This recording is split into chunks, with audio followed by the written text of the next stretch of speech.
இது நம்ம மதுரை 360. சப்ஸ்கிரைப் பண்ணுங்க, பெல் ஐகானை கிளிக் பண்ணுங்க, வர வீடியோஸ் சந்தோஷமா பாருங்க. சூப்பரா எங்க தொட்டு பாரு ஓ மதராசி மദ്രാசி நை மதுரவாசி, வீரம் பிறந்த ஊரு.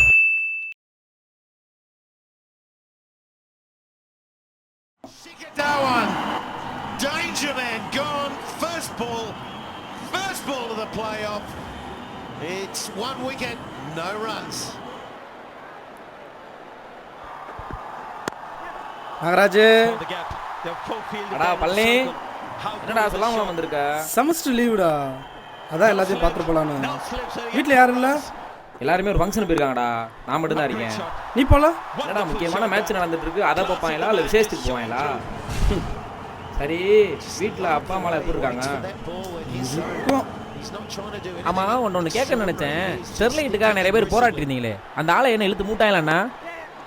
உங்களை மாதிரி ஆட்கள் இப்படி உட்காந்து கிரிக்கெட் பார்த்துருந்தா நாங்களே அப்புறம் உரிமையை மீட் எடுக்கிறது. டேய் சும்மா முக்கிய போறாங்க மேட்ச் பாரு. That's another brilliant fielding. விக்கெட்டா சை. A lot of work to do. It was a big third thrown on its way. Look at Dhoni here. Oh, he could have hung on. Keep it in the gloves. I don't think he realised how much time he had. Hello, ஐயோ என்னாச்சுமா? சரி சரி, நீங்கள் பார்த்துருங்க, நான் வந்துடுறேன். News channel வைடா. டேய் சிஎஸ்கே மேட்ச் ஓடிட்டு இருக்கு. தூத்துக்குடியில போராட்டம் பண்ண 10 பேர் சுட்டு கொண்டாங்கடா. நியூஸ் சேனல் வைடா. டேய் இம்பார்ட்டன்ட் மேட்ச்டா, இத பார்க்கணும்டா நானு. நீ என்னடா ஆல்ரெடி 7 விக்கெட் போச்சுடா. இவன் ஜெயிப்பாங்களா தோப்பாங்களா தெரியல. நான் வேற மண்டை காஞ்சி போய் உட்கார்ந்திருக்கேன். டேய் சாதாரண கிரிக்கெட்ல ஒருத்தன் தோக்குறது உனக்கு இவ்வளவு கஷ்டமா இருக்கு. அங்க போராடி 11 பேரை சுட்டு கொன்னுட்டாங்க. அதோட முக்கியத்துவம் உனக்கு கொஞ்சம் கூட புரியலையா? இப்போ கிரிக்கெட் அவ்வளவு முக்கியமா? டேய் நான் உன்னை தெரியாம தான் கேட்குறேன். ஸ்டெர்லைட்டுக்காக நான் சிஎஸ்கே மேட்ச் பார்க்காம போயிட்டா என்ன அவங்க ஆளை இழுத்து மூடிடுவாங்களா? முட்டாத்தனமா இருக்குடா. சும்மா இரு, பேசாம மேட்சை பாரு. சரி, நான் உனக்கு கிரிக்கெட்டை பார்க்க வேணான்னு சொல்லல. இங்கே இத்தனை பேர் உயிர் போகும்போது கிரிக்கெட் அவசியமா தான் நான் உன்கிட்ட கேட்குறேன். நல்லா யோசிச்சு பாரு. கிரிக்கெட்ல 11 பேர் தோத்துட்டா அது இன்னைக்கு கஷ்டம் தான்.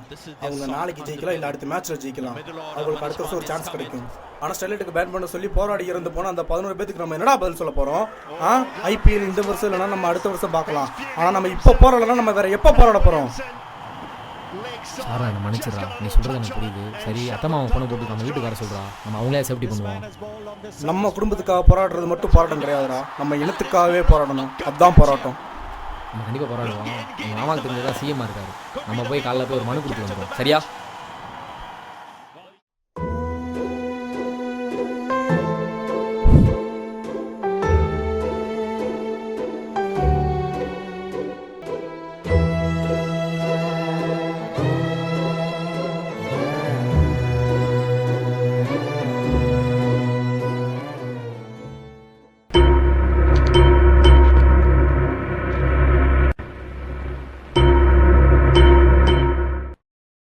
ஐயா, ஸ்டெர்லைட் பிரச்சனைக்காக உங்ககிட்ட மனு கொடுக்க வந்திருக்கோம். ஸ்டெர்லைட் பிரச்சனைக்கெலாம் எதுக்குப்பா என்கிட்ட வரீங்க? எனக்குன்னு ஒரு கெத்து இருக்குல்ல. ஐயா, ஸ்டெர்லைட் பிரச்சனையா? ஸ்டெர்லைட் இல்லை. ஸ்டெர்லைட்டா? 11 பேர் தானேப்பா செத்துருக்காங்க. பொறுமையாக பார்ப்போம். இப்போ என்ன அவசரம்? யோ, அதுக்கு என்ன அவசரமா? 7 பேர் சொல்லி 11 பேரை சுட்டு தள்ளிருக்கீங்க. ஷூட்டிங் பர்மிஷன் கொடுத்தது யாருன்னு இப்போ எங்களுக்கு தெரிஞ்சாகணும். என்னது ஷூட் பண்ணாங்களா? எனக்கு எதுவும் தெரியாதேப்பா.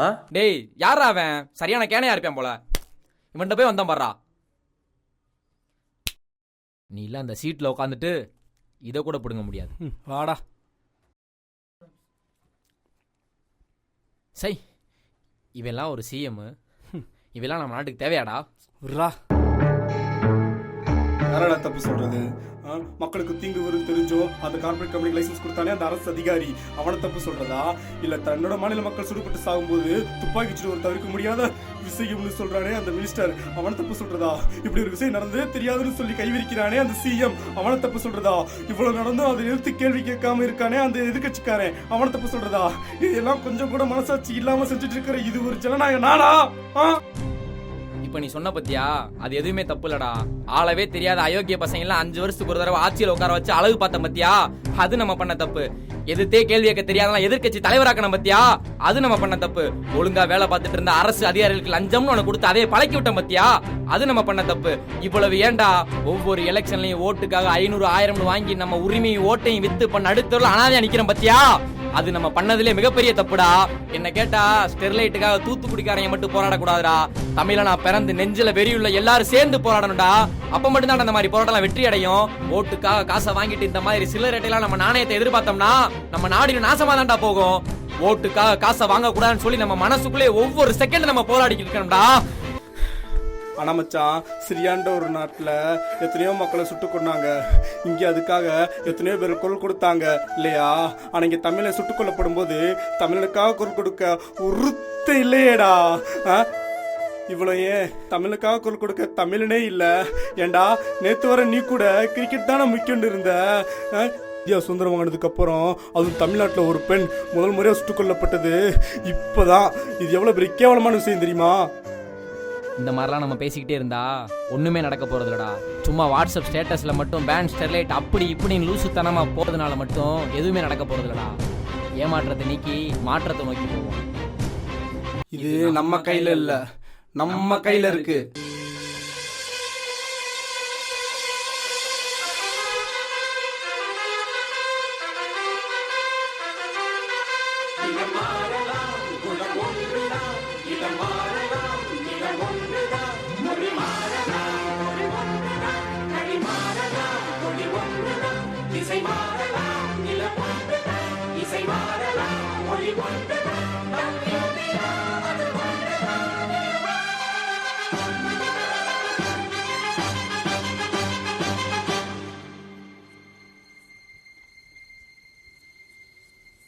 தமிழா தமிழா கண்கள் கலங்காதே, விடியும் விடியும் உள்ளம் மயங்காதே. தமிழா தமிழா கண்கள் கலங்காதே, விடியும் விடியும் உள்ளம் மயங்காதே. உனக்குள்ளே இந்திய ரத்தம்